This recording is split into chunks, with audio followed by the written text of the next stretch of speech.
Selamat pagi, kasih karunia Tuhan. Kita rasakan kalau sampai saat ini kita masih ada, ini sungguh kemurahan Tuhan. Tuhan Yesus memberkati kita semua. Tema khotbah pada saat ini yaitu sukacita memberi. Sukacita memberi. Ini tema yang cukup bagus, saudara. Salah satu tantangan terbesar di dalam kehidupan kekristenan di hari-hari ini bukan karena kesulitan ekonomi. Salah satu tantangan yang terbesar di dalam kehidupan kekristenan di hari-hari ini bukan karena kita punya pergumulan, bukan karena kita punya musuh. Tetapi sekali lagi salah satu tantangan yang terbesar yaitu hidup yang mementingkan diri sendiri. Mengapa saya katakan ini tantangan yang terbesar? Karena biasanya orang yang hidup mementingkan diri sendiri selalu berpikir untuk dirinya sendiri. Selalu fokus untuk dirinya sendiri. Selalu berpikir untuk apa saya peduli dengan orang lain. Untuk apa saya menolong orang lain. Kalau toh aku mau menolong, apa imbalannya untuk aku? Nah ini ciri khas orang yang mementingkan dirinya sendiri. Apapun yang dikerjakan, apapun yang direncanakan, fokusnya kembali kepada dirinya sendiri. Dan inilah salah satu tanda akhir zaman. Coba kita lihat ayatnya di dalam 2 Timotius pasal yang ketiga. Di dalam 2 Timotius pasal yang ketiga, mulai dari ayat yang pertama, begini bunyi firman Tuhan. Ketahuilah bahwa pada hari-hari terakhir, kapan itu? Ya hari-hari ini akan datang masa yang sukar. Ayat yang kedua bagian A saja. Manusia akan mencintai dirinya sendiri. Jadi ketika kita menemui teman pribadi siapapun mereka yang mencintai dirinya sendiri, yang fokusnya hanya dirinya sendiri, mereka menggenapi firman Tuhan ini. Amin, saudara. Orang yang fokusnya kepada dirinya sendiri, yang mencintai dirinya sendiri, orang ini tidak pernah tertarik kepada orang lain. Tidak pernah peduli kepada orang lain. Masa bodoh kepada orang lain. Tidak ada waktu untuk orang lain. Karena apa? Fokusnya hanya untuk dirinya sendiri. Ya, untuk itu. Kalau saudara dan saya ingin alami sukacita yang daripada Tuhan, kalau saudara ingin alami berkat-berkat Tuhan melimpah di dalam kehidupan kita, bahkan saudara ingin alami mujizat Tuhan, yang pertama, mari kita belajar peduli kepada orang lain. Amin, saudara. Kita belajar peduli kepada orang lain. Peduli di sini bukan hanya, oh saya mau kasih kamu ini, saya kasih ini, kasih itu. Itu salah satu peduli. Tetapi sebagai anak Tuhan, sebagai orang yang sudah diselamatkan, apakah kita juga peduli dengan keselamatan orang lain? Nah ini. Jangan sampai cukup terima kasih Tuhan, bersyukur engkau sudah menolong aku, engkau sudah menyelamatkan aku, titik. Kita belajar dari seorang perempuan. Kalau saudara membaca di dalam Injil Yohanes, saudara, setelah dia diselamatkan oleh Tuhan Yesus dengan kesaksian yang diberikan oleh Tuhan Yesus, apakah dia hanya bersyukur terima kasih? Tidak. Tetapi dia peduli kepada kotanya, peduli kepada orang-orang dekatnya. Dia bersaksi, dia menyampaikan kabar kesukaan, dia menyampaikan kabar sukacita. Dan Alkitab katakan, karena kepedulian perempuan ini, membuat orang satu kota datang kepada Yesus. Inilah yang diharapkan oleh Tuhan. Inilah yang dirindukan oleh Tuhan. Tetapi kalau kita hanya mementingkan diri kita sendiri, maka kita tidak akan tersentuh hati kita ketika melihat orang lain susah. Hati kita tidak akan pernah bergetar ketika melihat orang lain dalam penderitaan. Karena apa? Fokusnya hanya untuk diri sendiri.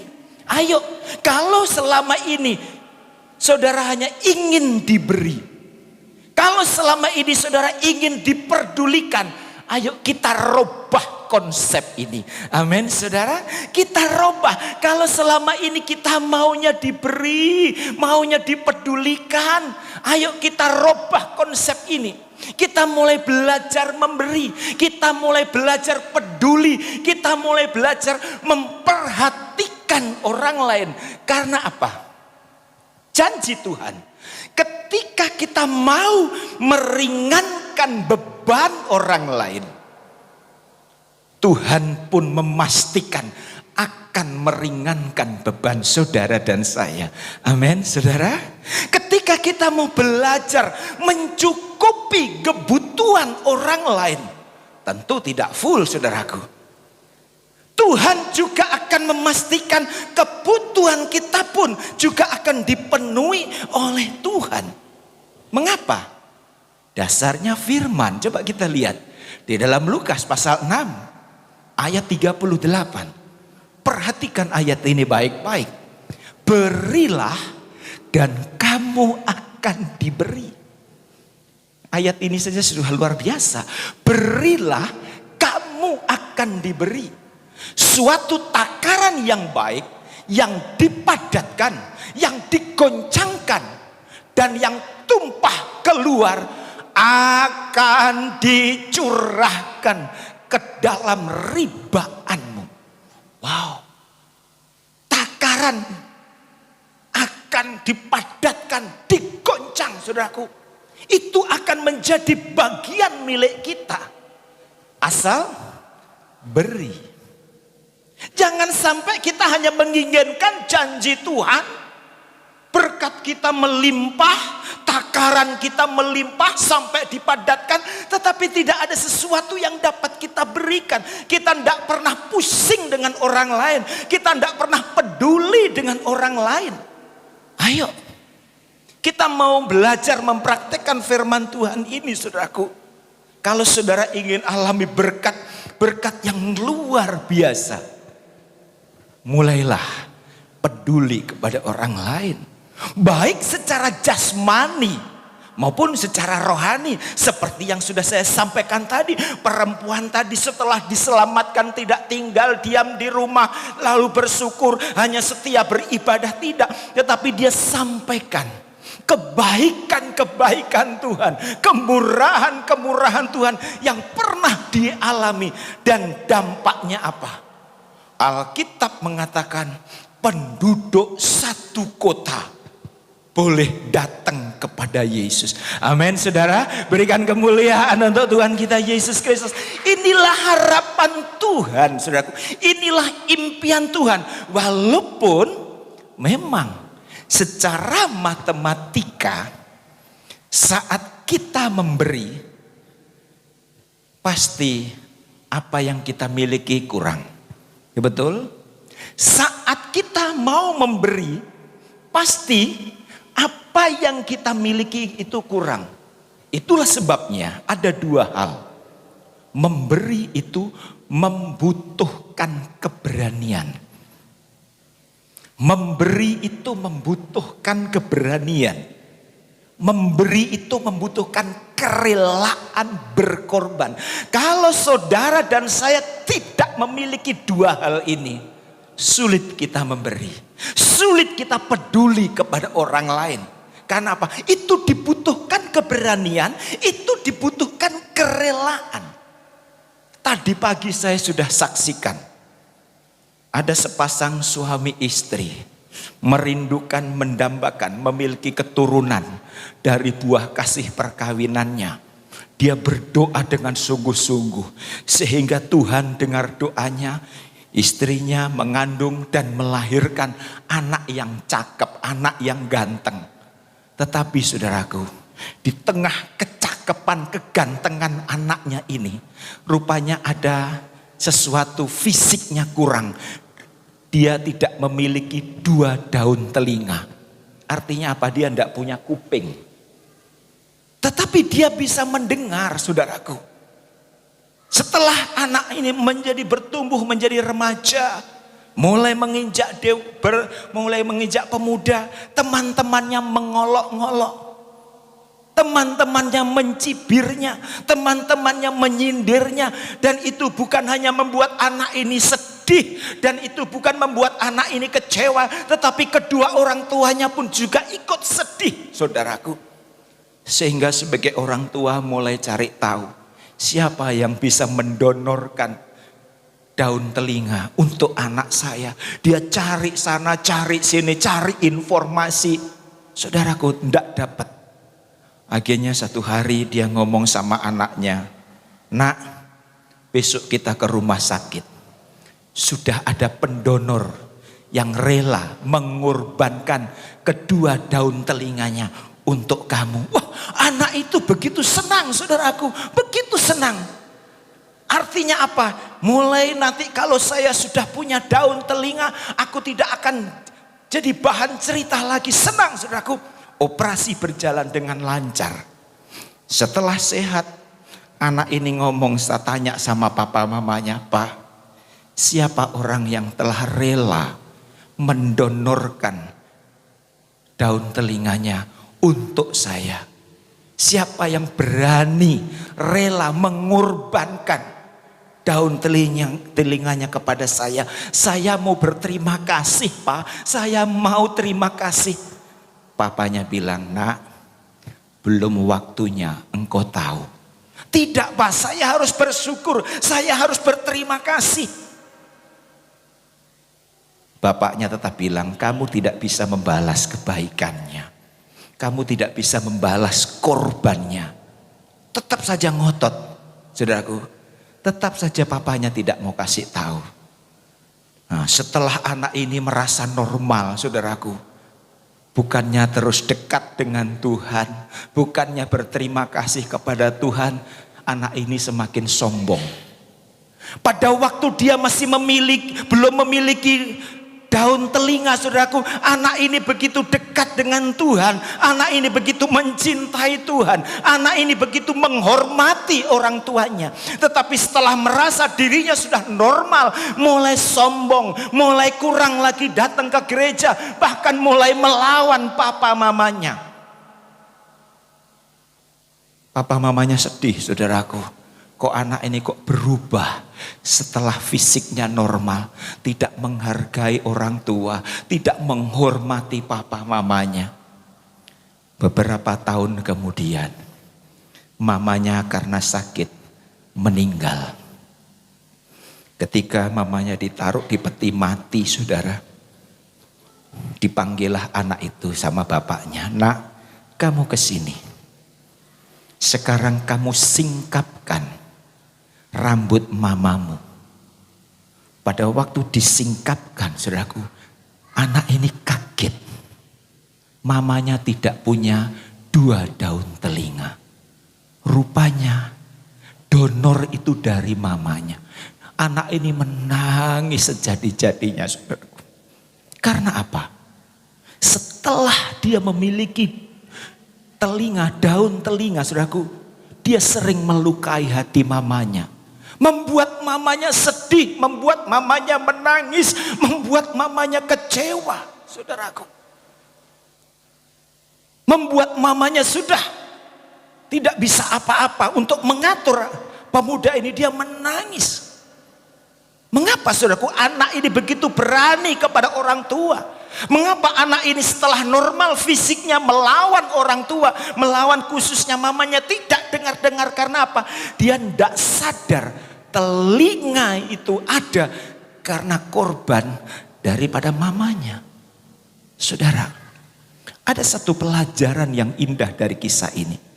Kalau saudara dan saya sadar keberadaan kita saat ini karena pengorbanan Yesus, kita tidak akan menyakiti hati Yesus. Amin, saudara. Kalau kita sadar keadaan kita saat ini hanya kemurahan Tuhan. Kalau seandainya Yesus tidak rela berkorban, lahir di dalam dunia ini di kandang binatang, lalu menyerahkan hidupnya disalib, saudaraku, apa jadinya hidup saudara dan saya? Coba renungkan kembali. Mengapa itu anak yang ganteng tadi berani melawan mamanya? Karena apa? Dia tidak sadar bahwa telinga itu dari mamanya. Kalau saya yakin, kalau seandainya anak ini sadar bahwa yang donor daun telinga itu mamanya, dia tidak akan melawan mamanya. Demikian juga dengan kita. Kalau kita sadar betul, saudara, sadar betul keberadaan kita ini karena kemurahan Tuhan, karena pengorbanan Yesus mati di kayu salib, kita tidak akan melawan Yesus. Kita akan dengar-dengaran terhadap firman-Nya. Amin, saudara. Kenapa kita sering melawan? Kenapa kita sering tidak setia? Karena apa? Kita lupa akan pengorbanan Yesus. Ayo, setiap kali kita mau melakukan hal-hal yang tidak berkenan kepada Tuhan, saudara tahu, ketika kita melakukan sesuatu yang melukai hati Tuhan, itu sama dengan kita menyalibkan Yesus kedua kali. Kita saja kalau membaca Injil, bagaimana penderitaan Yesus, saudaraku, itu membaca, bukan mendengarkan khotbah seperti saat ini. Itu ketika kita membaca, saudaraku, kita mengeluarkan air mata. Bagaimana Yesus mengalami penderitaan, itu baru membaca. Saudara bisa bayangkan ketika kita melihat gambar Yesus ketika dia menderita, apalagi kalau langsung sampai melihat secara langsung bagaimana penderitaan Yesus. Ayo, saudaraku, tanpa pengorbanan Yesus, kita akan masuk neraka, saudaraku. Ayo, belajarlah mulai saat ini peduli kepada orang lain. Belajarlah mulai saat ini kita mulai memberi. Mungkin saudara berkata, Om, saya tidak punya apa-apa, saya orang susah, Om. Saya katakan tidak. Saudara punya. Paling tidak saudara bisa tersenyum, memberikan senyuman kepada orang lain. Amin, saudara. Amin. Ketika saudara merasa penuh sukacita, kenapa sering, saudaraku, ada seorang tukang ngomong sama saya setiap melihat Pak Pendeta itu kok saya lihat Pak Pendeta itu happy saja. Pak Pendeta itu kok senang-senang saja, seolah-olah tidak ada beban. Siapa bilang tidak ada beban? Saya harus menanggung masalah sendiri, saya harus menanggung masalah keluarga, saya harus bergumul untuk masalah jemaat yang disampaikan kepada saya. Bagaimana saya tidak ada beban? Tetapi saya harus kuat. Harus tunjukkan seolah-olah tidak ada beban. Bagaimana kalau saya petunjukkan saya dalam kondisi loyo, saya dalam kondisi memiliki beban. Tiba-tiba ini contoh saja, Pak Arthur datang. Saya ingin curhat sama Pak Gembala. Lihat gembala saya juga bebannya kelihatan banyak. Tidak jadi. Ini contoh, saudaraku. Ayo. Banyak yang bisa kita berikan. Mungkin saudara tidak memiliki uang yang banyak. Alkitab mengatakan justru yang diangkat oleh Tuhan Yesus itu persembahan janda yang cuma sedikit. Itu yang justru diangkat oleh Tuhan Yesus. Bagaimana nilainya di pemandangan Yesus, pemberian itu begitu banyak. Ayo, banyak yang bisa kita buat, saudaraku. Contohnya, saya yakin sebagian besar saudara ini punya HP. Ayo, gunakan HP juga. Bukan hanya untuk foto-foto selfie. Gunakan, tulis kata-kata yang memberi kekuatan. Amin, saudara. Kata-kata yang menghibur, kata-kata yang memotivasi, kata-kata yang menguatkan orang lain. Saya hampir setiap hari, hampir bukan tiap hari. Kalau enggak lewat WA, lewat Facebook. Secara manusia mungkin pulsa habis, saya tidak pernah itu, saudaraku. Karena apa? Apapun yang kita kerjakan, apapun benih yang kita tanam, pasti akan bertumbuh. Amin, saudara. Karena apa? Setiap pemberian kita, setiap kepedulian kita kepada orang lain itu berdampak, saudara. Saudara tahu ini? Ada satu kesukaan Tuhan. Ada satu hobi, dalam tanda kutip hobinya Tuhan itu menumbuhkan apa yang kita tanam. Kesukaan Tuhan menumbuhkan apa yang kita tabur, saudaraku. Kalau saat ini saudara mulai menabur hal-hal yang baik, mulai memberi, mulai peduli kepada orang lain, satu saat apa yang kita kerjakan akan ditumbuhkan oleh Tuhan. Amin, saudara. Nah, untuk itu jangan berhenti menabur, jangan berhenti menanam, jangan berhenti peduli terhadap orang lain. Karena apa? Ketika kita mau peduli terhadap orang lain, dipastikan Tuhan juga peduli terhadap kita. Jadi apa yang kita kerjakan itu berdampak. Itulah sebabnya Yesus rela mati di kayu salib. Itu karena apa? Dampaknya luar biasa. Kalau saudara lihat sekarang, berapa miliar orang yang percaya kepada Tuhan. Berapa miliar orang yang percaya kepada Tuhan.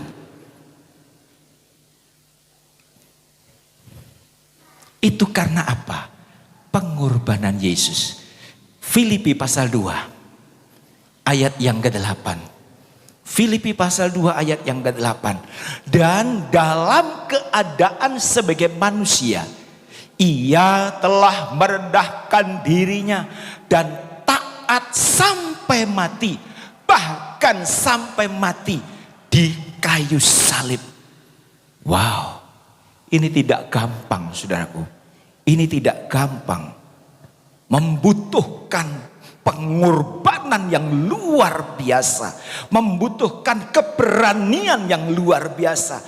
Jadi intinya, apapun yang kita lakukan, perhatikan, apapun yang kita lakukan itu akan membawa dampak. Ayo, ketika kita menyadari akan hal ini, maka saudara akan antusias, saudara akan semangat untuk melayani, semangat untuk memberi, semangat untuk peduli kepada orang lain. Ketika kita sadar akan hal ini, coba kita lihat ayatnya juga. Ayat ini begitu indah, saudaraku. Cukup panjang tetapi saya akan baca untuk kita semua. Di dalam Yesaya 58 ayat yang ke-7. Saudara simak baik-baik. Supaya engkau memecah-mecah rotimu bagi orang yang lapar, dan membawa ke rumahmu orang miskin yang tak punya rumah. Dan apabila engkau melihat orang telanjang, supaya engkau memberi dia pakaian dan tidak menyembunyikan diri terhadap saudaramu sendiri. Wow, punya makanan bagi-bagi.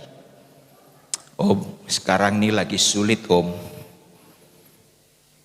Untuk dimakan sendiri saja kurang kok mau bagi-bagi. Ini manusia akhir zaman, saudaraku. Mementingkan diri sendiri.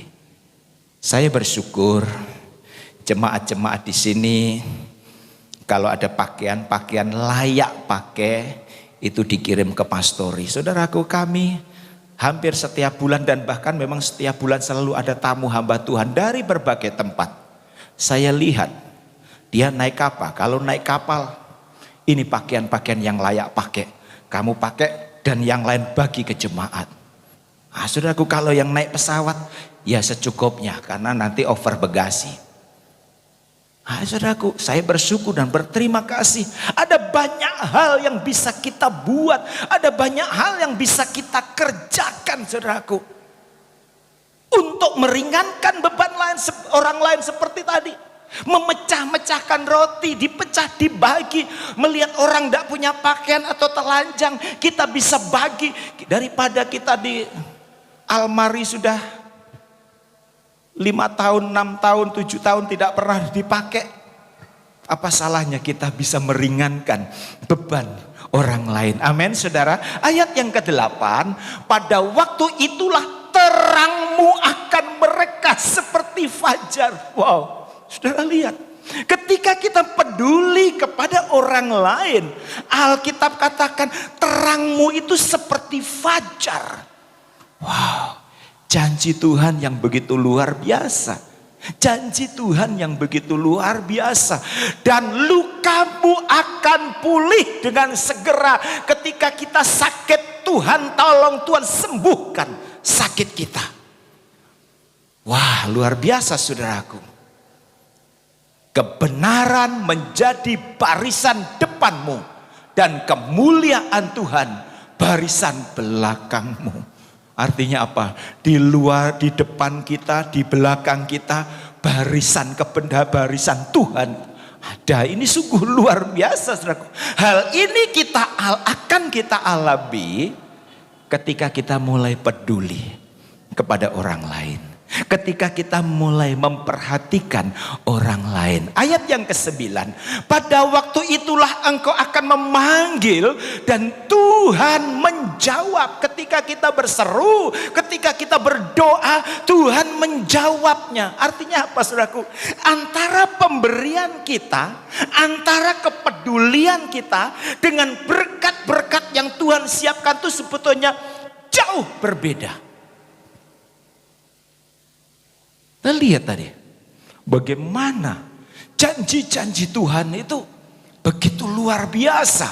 Ayat yang ke-10 lompat. Apabila engkau menyerahkan kepada orang lapar apa yang kau inginkan sendiri dan memuaskan hati orang yang tertindas, maka terangmu akan terbit dalam gelap dan kegelapanmu akan seperti rembang tengah hari. Wah. Artinya apa, saudaraku? Tuhan itu begitu antusias. Tuhan itu begitu peduli kepada orang-orang yang peduli terhadap orang lain. Amin, saudara. Tuhan itu begitu memiliki ketertarikan kepada orang-orang yang begitu peduli kepada orang lain. Ayat yang terakhir, ayat yang ke-11. Tuhan akan menuntun engkau senantiasa dan akan memuaskan hatimu di tanah yang kering dan akan membaharui kekuatanmu. Engkau akan seperti taman yang diairi dengan baik dan seperti mata air yang tidak pernah mengecewakan. Wow, inilah dampak dari sebuah pemberian. Inilah dampak dari sebuah kepedulian. Artinya apa, saudaraku? Sekecil apapun yang kita lakukan untuk orang lain, untuk orang lain, itu dampaknya luar biasa. Amin, saudara. Amin. Sekecil apapun, saudaraku, apapun yang kita buat. Nah, ketika kita sadar akan hal ini, sekali lagi, ketika kita sadar akan hal ini, kita akan senantiasa antusias untuk bersaksi. Kita akan senantiasa antusias untuk menyampaikan kabar kesukaan. Kita akan senantiasa antusias untuk peduli kepada orang lain, saudaraku. Tuhan Yesus sudah memberikan satu gambaran. Karena apa? Semuanya apa yang kita lakukan itu punya dampak. Itu punya dampak. Tapi kalau kita tidak mau, saudaraku, peduli kepada orang lain, fokusnya hanya kepada diri sendiri, ya itulah yang akan kita nikmati.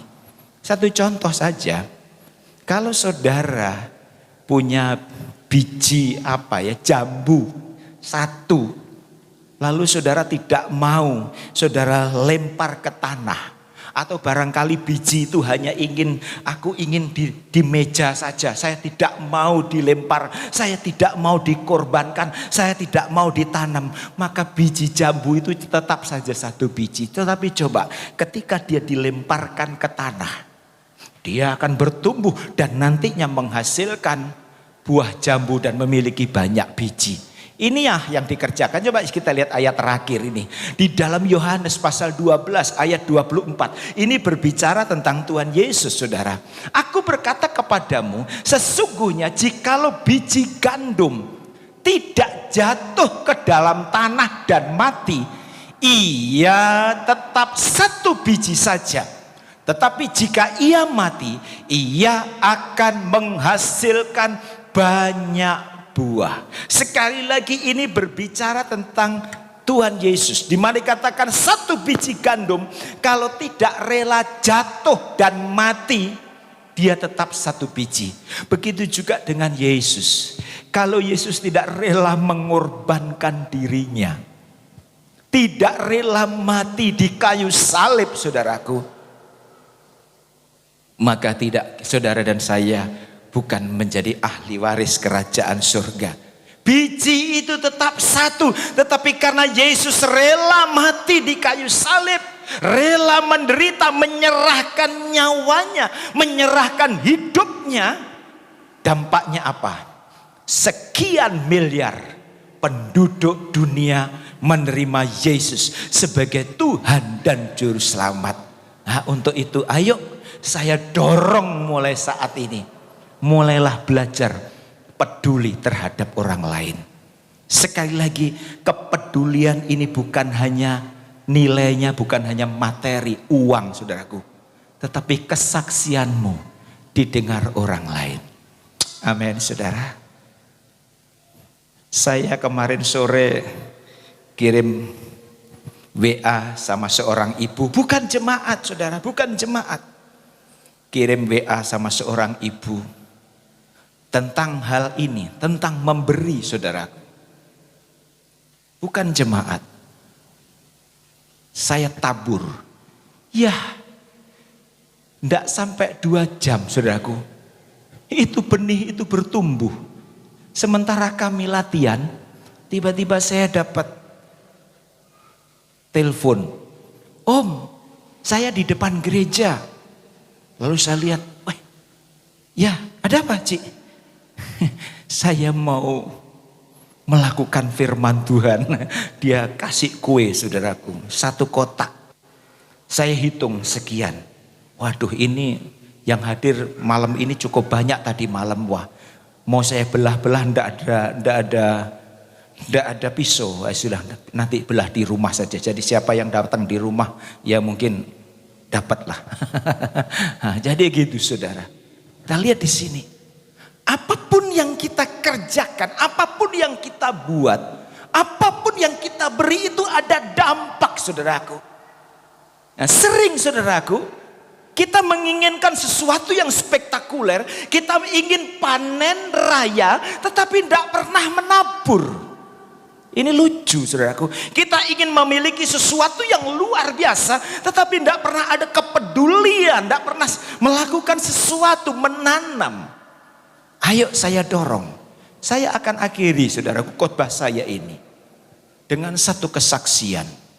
Di Philadelphia, di Amerika, saudara, itu ada bangunan gereja yang megah dan di sampingnya ada rumah sakit.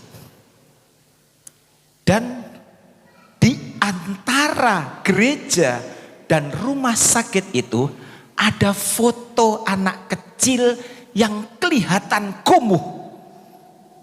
Heran.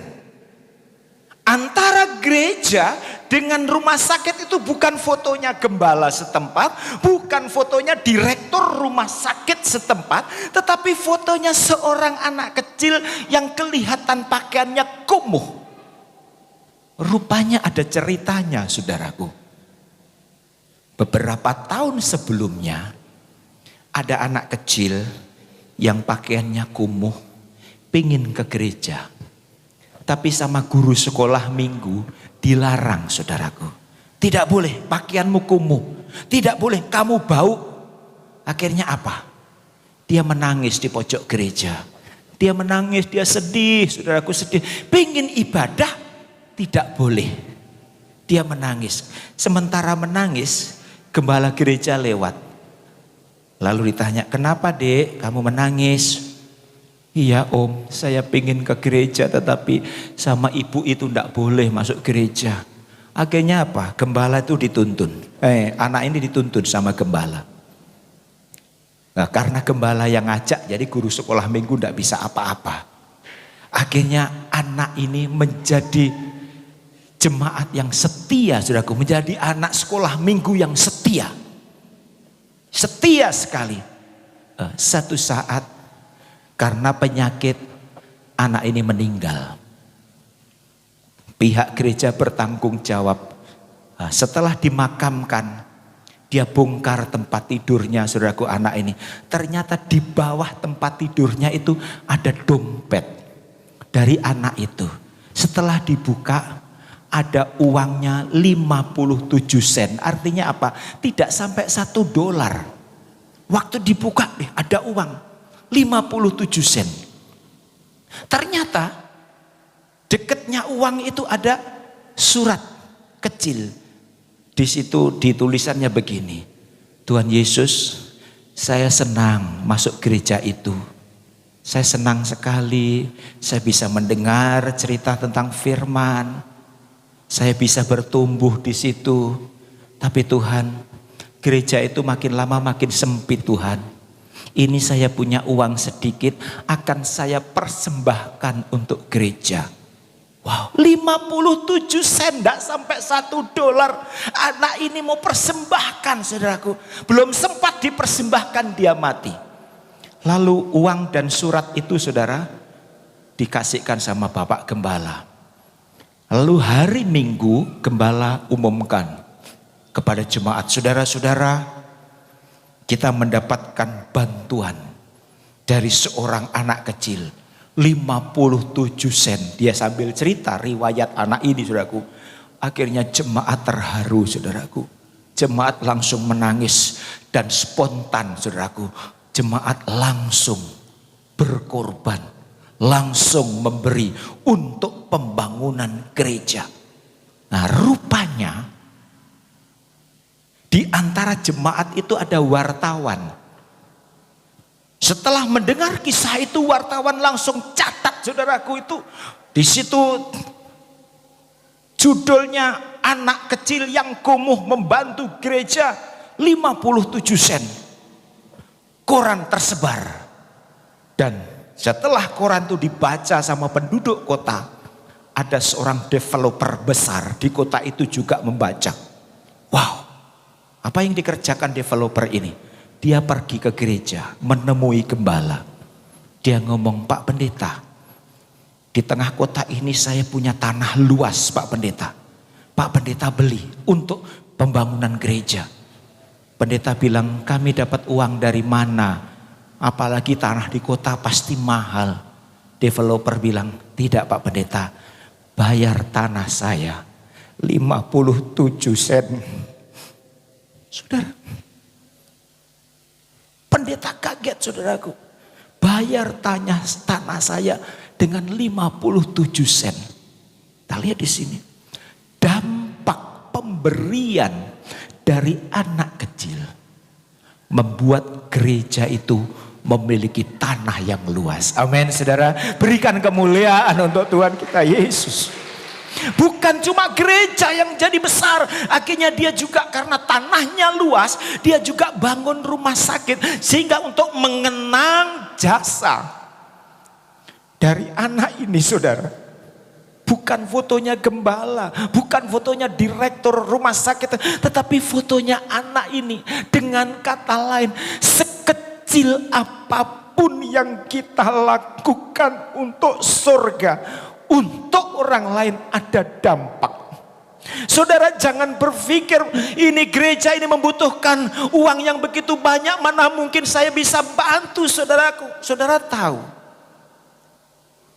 Ada beberapa jemaat di tempat ini, Om, saya tidak punya apa-apa, Om, tapi ini saya bawa gorengan untuk tukang, Om. Saya bersyukur, saudara, hanya gorengan sore-sore, gorengan sama kopi diantar di tempat ini. Saya bersyukur, saudara. Ayo, mulai detik ini, mulai saat ini, kalau saudara ingin panen raya, saudara ingin alami kebaikan Tuhan, ingin alami kemurahan Tuhan, mulailah belajar peduli terhadap orang lain. Mulailah belajar peduli dengan pekerjaan Tuhan. Karena apa? Apapun yang kita lakukan, apapun yang kita berikan, apapun kepedulian kita kepada orang lain, kepada gereja, kepada pekerjaan Tuhan, ada dampak dan dipastikan itu akan ditumbuhkan oleh Tuhan. Ayo, jangan tunggu kaya baru peduli kepada orang lain. Jangan tunggu kaya baru memperhatikan pekerjaan Tuhan. Kita bisa melakukan sekecil apapun untuk pekerjaan Tuhan. Saya jemput kita semua bangkit berdiri. Haleluya Yesus. Haleluya Yesus. Haleluya Yesus. Haleluya Yesus. Engkau besar Tuhan. Aku mau bersyukur. Aku mau bersyukur kepadamu. Haleluya Yesus. Kembali renungkan firman Tuhan, saudara. Ayo, kalau selama ini fokus hidup kita hanya untuk kepentingan diri sendiri, fokus kita hanya untuk diri sendiri, kiranya lewat firman Tuhan pada saat ini mengingatkan kita, saudaraku. Ingat, apapun yang kita berikan, kepedulian kita itu membawa dampak yang luar biasa. Gara-gara 57 sen yang diberikan oleh anak kecil ini, gereja itu memiliki tanah yang luas, bahkan bangunan rumah sakit. Haleluya Yesus.